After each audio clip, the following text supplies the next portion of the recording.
I thought I'd take this opportunity today to talk a little bit about one of my recent research interests. This involves blockchain or distributed ledger technology. And like at least some people in the area, I've begun to pay more attention to some of the ways that blockchain or cryptocurrencies may be impacting both our markets and some of our laws. Indeed, it's difficult not to pay attention to some of these topics because every day brings new headlines about how you can trade the hottest new cryptocurrency, or how government regulators are puzzling over what to do with some new market that's impacted by the potential change that this technology might bring. The other day, for example, I was watching my 9-year-old son play an online video game when I looked over and I saw a bunch of ads for how he could trade Bitcoin or how he could find the next big initial coin offering. Now, I don't know if this says more about the saliency of cryptocurrencies or the type of video games that I let my 9-year-old son play, but you get the point. And something in his mind seemed to stick, because a day or two later he came up to me and he said, "Hey, Dad, what's a Bitcoin worth now anyway?" And I sort of chuckled at that because I still remember the first time I heard about a Bitcoin. It was here at this law school. And one of the best things about working around working with hundreds of young students is you learn about things relatively early. A student of mine came up and said, "Professor Geis, have you heard about this new cryptocurrency? It's called Bitcoin." And I said, "No, what's that?" And he said, "Well, it's this really neat cyber currency that's been created by computer programmers in a way that's completely decoupled from any state activity and that's not backed by anything other than trust that the currency will be worth something. You should buy some, Professor Geis." And I sort of scratched my head and I said, "No, I don't think so. I'm going to go ahead and pass on that investment." And I've continued to watch as the price of Bitcoin spiked from virtually nothing up to about $20,000 or maybe $10,000 per Bitcoin today, such that if I had set aside $10,000 back then when my student first approached me, I would now be $45 million richer. It's hard to ignore these types of topics. That being said, despite all of the recent interest and enthusiasm in cryptocurrencies, I would bet that many people don't have a very detailed understanding of what blockchain technology actually does, or what distributed ledger technology actually does, and how it might impact some of our laws and some of our financial markets. So I think there are a number of different areas where it could have an impact, ranging from contract law to tax law. A group of us on the faculty were actually having lunch earlier this week talking about some international law implications of cryptocurrencies and distributed ledgers. My interest is mostly in corporate law, and so that's the angle I want to take today. I want to talk a little bit about some corporate law implications of this new technology. And I thought it might be fun to do it by telling two quick stories. So I want to tell one story about the history of stock clearing and settlement markets. And I want to tell another story about blockchain technology and what it actually can do. And after that, I'll try to take just a minute or two to connect these two stories in a way to suggest some possible implications or some interesting areas to watch for corporate law. So let me start with story number one. What happens after you buy a share of stock? How do you get the legal rights that you're entitled to as the owner of stock? How do you get the rights to receive dividends? How do you get the rights to vote, along the lines of the corporate governance? For most people, these are especially uninteresting questions. We may be excited about the front-end strategies. How do we trade stock that's going to make us money? Tell me the latest flash trading algorithm. But once I've bought the stock, I don't care anything about how to actually get the rights that are affiliated with that stock such that I can vote with my shares. But I think there's actually a pretty interesting story here. If we go back to the first half of the 1900s, buying and selling a share of stock looked a lot like buying and selling a used car. When a corporation issued stock, it would issue share certificates up to the shareholder that would serve as a title certificate for the stock, kind of like the pink slip that you might own for your car. You would find some place to stash that certificate, and then when you were ready to sell, you would dig these out of your file cabinets and you would send them off to the buyer. You'd stop by a notary first to get these notarized, then you'd send them over to the buyer. The buyer would take this paperwork, or their broker would take this paperwork, and they would end up sending it in to the corporation. The corporation would usually have a transfer agent. They would be responsible for evaluating who were the current owners of the corporation's stock at any moment in time. And then they would cancel their certificate typically and send out a new certificate to the buyer. We might call this stock settlement version 1.0. And it generally worked okay during the first half of the 1900s. But eventually, as trading volume spiked, especially in the 1960s, we got into a situation where the system began to become snowed under by all of the paperwork that had to be processed in order to settle and clear this stock. Wall Street hired thousands and thousands of new clerks to try to process all this paperwork and manage everything. But even then, they began to fall days, even weeks behind. And eventually, they ran into a number of delivery fails, where they just couldn't figure out who owned the stock that they had, lying all around their various warehouses. So, for example, one Lehman Brothers analysis at the time concluded the following. Well, we have $475 million in securities whose owners we can't locate. And we owe clients $220 million in securities that we can't find. This was a problem. Later congressional testimony even estimated that during this period, the mafia took advantage of this chaos to steal more than $400 million in stock. And eventually, at the height of the crisis, Wall Street shut down every single Wednesday. The financial markets were closed just so the brokers could try to catch up on all the old paperwork and sort out these piles and piles and piles of certificates. This clearly wouldn't work. And Congress and the SEC and Wall Street pressed for a fix. And eventually they settled on one. We can call this clearing version 2.0. And it's centered around a concept of share immobilization. Let me try to quickly illustrate how this new version works. It's mostly what we use today. So we have a firm, let's call them Snapchat, that decides it's going to issue some stock. Instead of sending out certificates to the individual investors, Snapchat will issue its stock to a centralized entity. In the US, this is known as the DTCC, or one of its subsidiaries, CD, is going to be the formal record holder of the stock. Then, the actual investors will be treated as the beneficial holders of the stock. But CD is going to hold on to all the rights in what's called unidentified fungible bulk. They're not going to distinguish among the different types of certificates. The actual owners will be known again as the beneficial holders. And so, for example, some of you might be familiar with Ravenna Investments. This is a student organization here that has raised a small amount of money that they actually invest on behalf of the law school. It's a great student organization. I don't know how they've done in recent years. I like to think they've done okay. We have pretty sharp students. If Ravenna decides to buy shares in Snapchat, it will be designated as the beneficial holder and should get all of the legal rights of ownership, but CD will persist as the record holder. When they're ready to sell, they will contact their broker, maybe it's Fidelity, and say, Fidelity, we'd like to sell our stock. They'll find someone to buy the stock, and then eventually the shares will be transferred to the buyer, not physically like before, but through accounting adjustments or through bookkeeping adjustments. So if it happens that the buyer also is represented by Fidelity, then Fidelity will just make a bookkeeping adjustment to reflect the fact that the beneficial ownership has been transferred from Ravenna over to the buyer. So Fidelity's records will just reflect the fact that money goes from buyer to Ravenna, beneficial ownership goes from Ravenna back over to the buyer. If, on the other hand, there's a different broker who's involved, the trade needs to be cleared one level deeper. So if instead of Fidelity representing the buyer, there's a company, say BNY Mellon, who represents the buyer, then the trade is going to be cleared down at the DTCC level.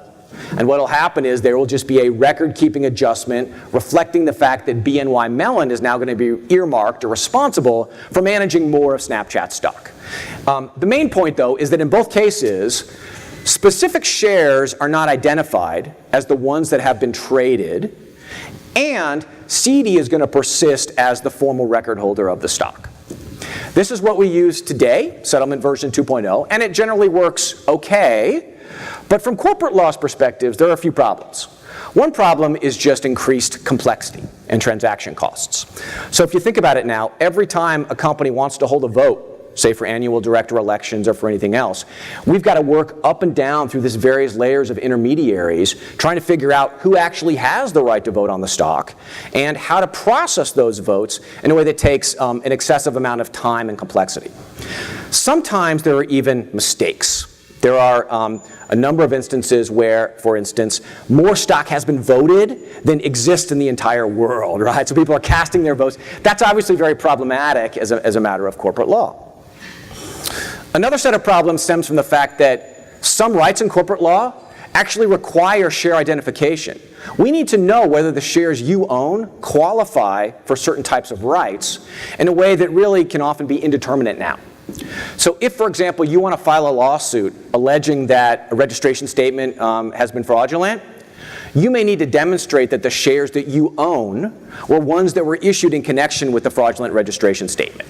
And as I've suggested, that may be impossible in a world of fungible bulk. It's an indeterminate question, but corporate law still uses that inquiry in order to figure out whether you qualify for those rights. So said differently, we've arrived at a clearing and settlement system that mostly works. It solves the paperwork crisis problem, but corporate law has paid a bit of a resulting price from the complexity. Okay, let me turn to story 2.0. What is blockchain or distributed ledger technology, and how does it work? So in a nutshell, I think we can view a distributed ledger as just being another form of tracking ownership information about an asset over time, or about a cluster of assets over time. So historically, of course, we've tracked ownership information of corporations through general ledgers, right? We have classes in accounting, and that's how we track what a corporation owns. These are really different from a distributed ledger, though, because a corporation's ledger is private. Most people can't view it. And it's also limited in perspective. It only shows what the corporation itself owns. It doesn't show the entire ownership history or universe of a given collection of assets. With a distributed ledger, we actually have a network that's established where it's akin to the property registration systems that you probably studied as a 1L student here. All of the ownership history of a given collection of assets is updated and recorded in a relatively real-time way, in a way that gives you information on who owns what collectively and what's been the history of the asset ownership over time. You can think about this like a real property recording system where there are thousands of individual participants, each of whom might have the right to modify the records. And then once the modification takes place, these rights are broadcast and mirrored throughout all the industry participants, such that you don't need to go down to a dusty government office and look at who the history of owners are. You can just look at your computer system and try to figure it out. Now, the integrity of this system is maintained through this notion of blockchain technology. And let me try to illustrate a little bit more granularly how blockchain technology can work. I'll do so by going back to Bitcoin and talking through a Bitcoin example. So suppose I was smart enough to listen to my students' advice, and I had bought a bunch of Bitcoin years ago, and now I was ready to give 100 Bitcoins over to UVA Law. How would I do this? Well, both myself and UVA Law would need to set up what's called a digital wallet, which would have ownership information related to us. And I would then exchange my online information with their online information in a way that would create a transaction. These Bitcoins that I own need to be transferred from my address over to the law school's address. That information would then be released out to the public. And you would have a number of participants known as Bitcoin miners who would sort of pick up this transaction. I think some of you have probably heard about these Bitcoin miners. These are people that have these vast computer warehouses, right, full of tons of processing computers that are crunching through information, using more energy than some small states. What are they doing, right? How do you really mine to try to create these Bitcoins? Well, the miners are going to get information on the various transactions that are currently queued up to be processed. So my gift to UVA Law might be one of the transactions, but there could be thousands of other transactions that are ready to be executed. They will then take all of those transactions and they're going to compete with each other to try to solve a crypto puzzle. There's an algorithmic puzzle that they need to try to solve that's going to link the current block, say it's block 92, with all of the other previous blocks in the chain. The nature of this puzzle can differ, and it can be complicated. For Bitcoin, there's a number of inputs that the miners need to try to take and then process in order to solve the puzzle in a correct way, to get the right solution. So those inputs are going to include the last solution, the last output from the most recent block. It's going to include a timestamp. It's going to include information on all of the current transactions that are queued up to be processed, right? All 2,000 transactions, including mine. It's going to include information about the new Bitcoin that's being created when they discover the solution. And it's also going to include something called a nonce. This is known as the variable. This is what the miners are solving for. They're trying to figure out what's the correct nonce for this Bitcoin.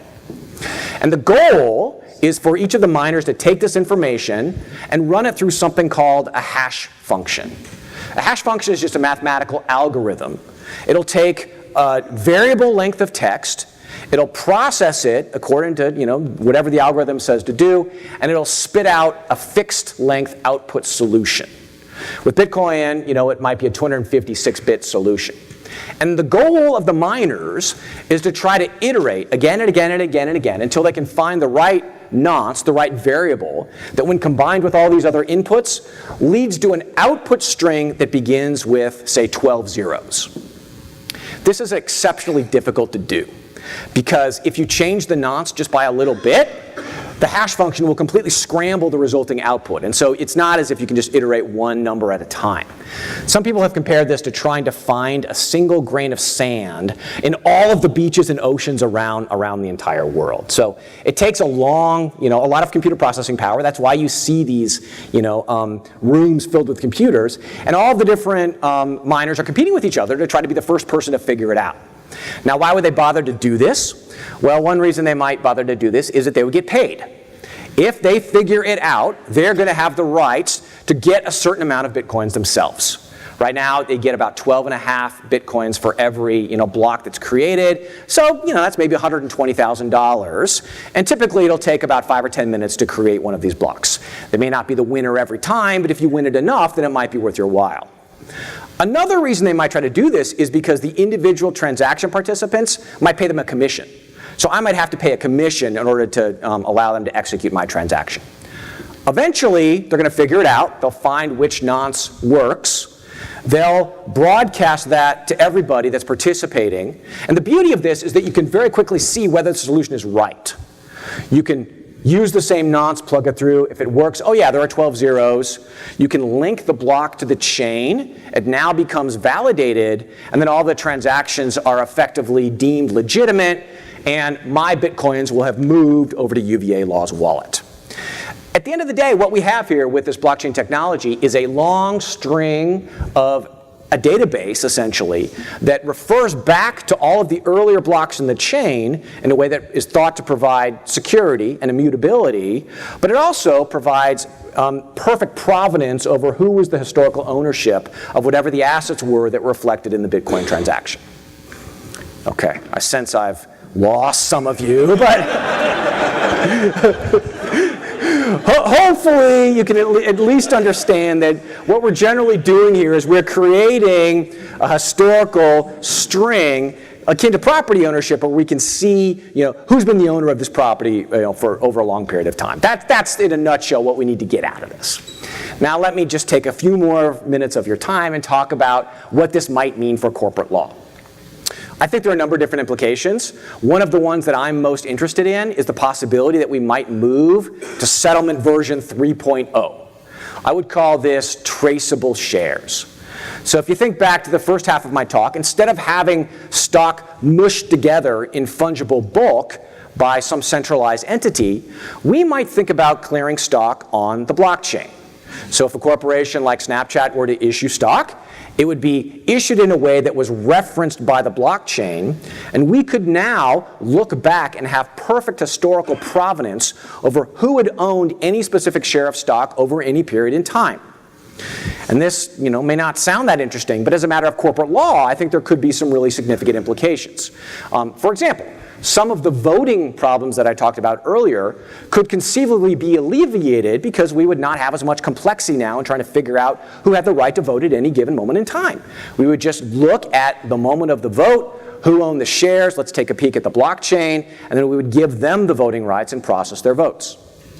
Similarly, if we were trying to figure out whether or not any individual shareholder had a legal right that required specific share identification, we could just look at what shares they actually owned.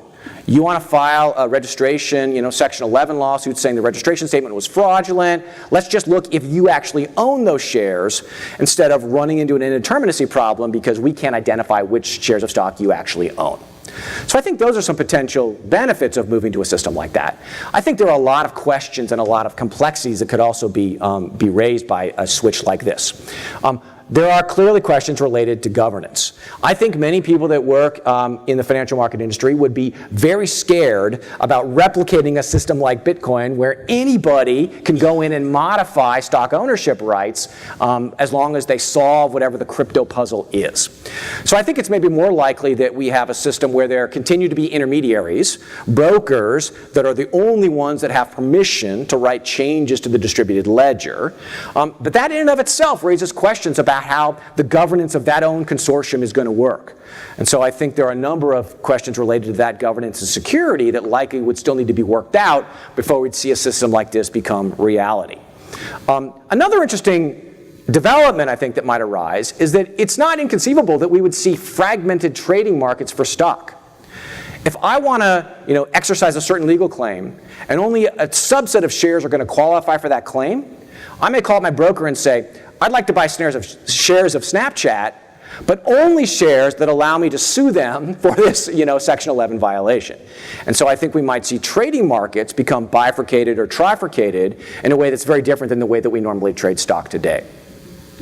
And finally, from an academic or theoretical perspective, I think the availability of traceable shares would allow us to begin to ask really interesting questions about the locus of corporate liability.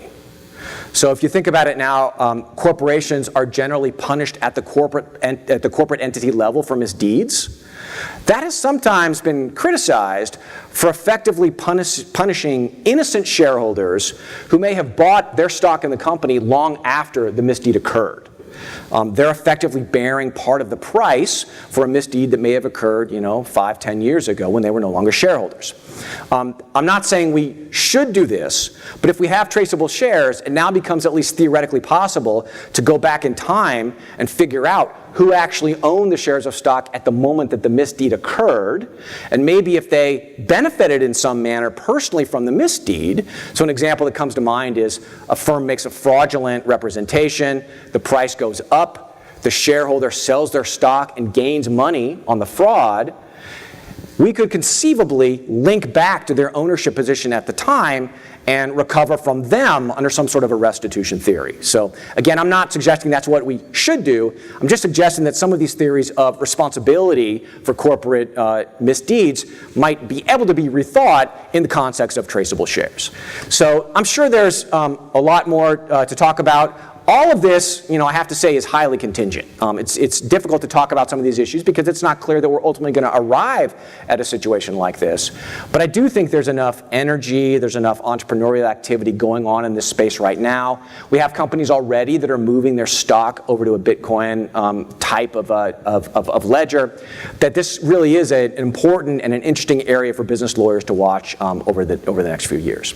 So thank you again so much for being with us today. We really appreciate your support and your engagement. I'm happy to take 1 or 2 questions if anyone wants to talk a little bit more about some of these ideas. If not, again, thank you for being here, and I hope you have a wonderful afternoon.